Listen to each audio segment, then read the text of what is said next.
was arrested yesterday. The 2024 New Hampshire Republican primary has set a record for the most votes ever cast in that contest. About 301,000 voters turned out to cast ballots, surpassing the nearly 288,000 ballots cast in the 2016 contest. Former President Trump defeated Nikki Haley, claiming his second win this year. Hallie Jackson reports Haley vows to stay in the race. This is a great state.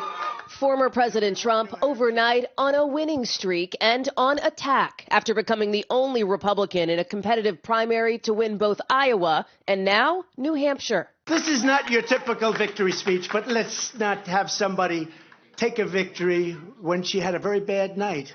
Who the hell was the imposter that went up on the stage? Mr. Trump clearly furious at former UN Ambassador Nikki Haley's pledge to stay in the race and deny him the party unity he wants, promising to keep up his barrage in her home state. They will head out to South Carolina, where I think we're going to win easily. But I felt I should do this because I find in life you can't let people get away with bullshit.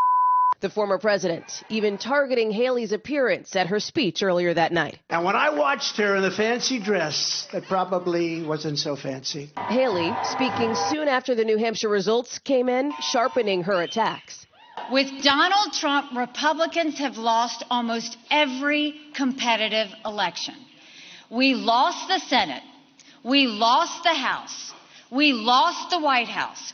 The worst kept secret in politics is how badly the Democrats want to run against Donald Trump. And suggesting President Biden may not complete a second term. A Trump nomination is a Biden win and a Kamala Harris presidency. Haley winning a majority of self-described moderates in New Hampshire and first-time GOP primary voters.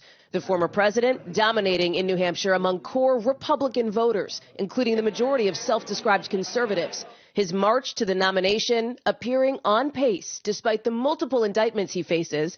But in New Hampshire, 4 in 10 voters say they'd consider Mr. Trump unfit to be president if convicted. Do you believe that your legal issues are helping or hurting your campaign, sir? They're fake issues. They're Biden issues. It's all election interference.